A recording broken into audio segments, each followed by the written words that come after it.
It was painted in 1931 during the height of the Surrealistic movement. Dali often thought that Surrealism was liberating, calling it destructive, but it only destroys what it considers to be shackles, limiting our vision. Many of Dali's paintings, including The Persistence of Memory, seem to incorporate a more specific form of surrealism called automatism, where the artist suppresses the conscious mind and allows the unconscious mind to influence their work of art.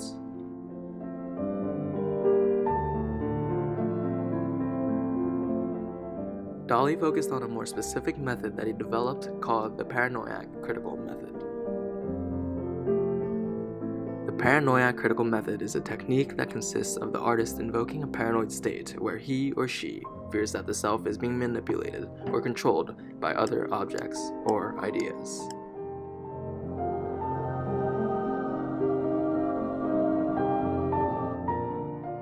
There are many influencers of Dali, including Andre Breton, who focused on automatism in his literary works, Freud, who applied automatism in his studies, making his patients draw mindlessly, and Pablo Picasso, an artistic influence of Salvador Dali.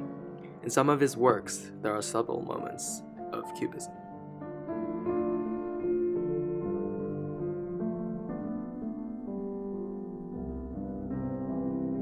With surrealistic automatism being the genre in which Dali focused in, it often led to his paintings feeling dreamlike, while challenging many different perspectives, sometimes even quite literally. Take this painting as an example. At first, it just looks like a woman is looking out the window, but if you look at the painting as a whole, it looks like the portrait of Abraham Lincoln.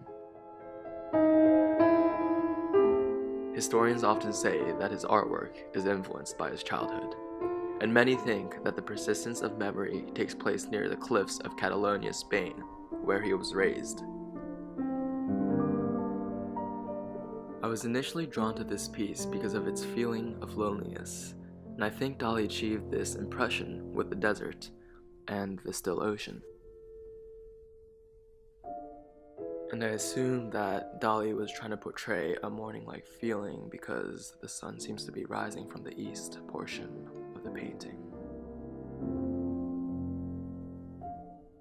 At first, everything seems to be unrelated, with 3 open clocks and 1 pocket watch randomly placed throughout the piece. But after looking at the piece for a while, it seems that Dali was trying to portray the lives of many.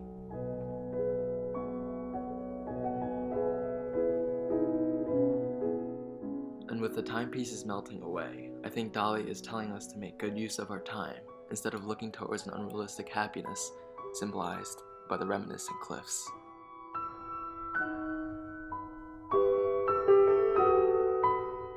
And in the middle of the piece, there seems to be something that looks like both a bone and a person's side profile. Whether it be the bone or the person, in my opinion, it exemplifies someone who is dead because when someone dies, their flesh deteriorates while the bone becomes one with the earth. Some historians also believe that this side profile might be one of Salvador Dali. And with the dead person being the focus of the painting, the clocks, in my opinion, show that all that remains with us at the end are the memories that we cherish in the moment.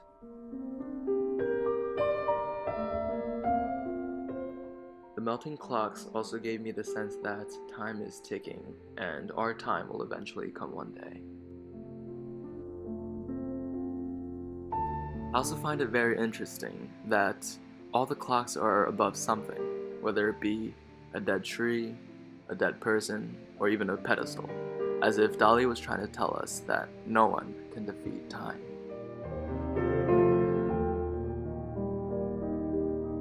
However, I think that Dali shows a different perspective, that there are a few people in the world that are able to really live in the moment, like the colony of ants consuming the only non-melted clock on the entire painting. These ants represent the fact that living in the moment is the only way to confront time.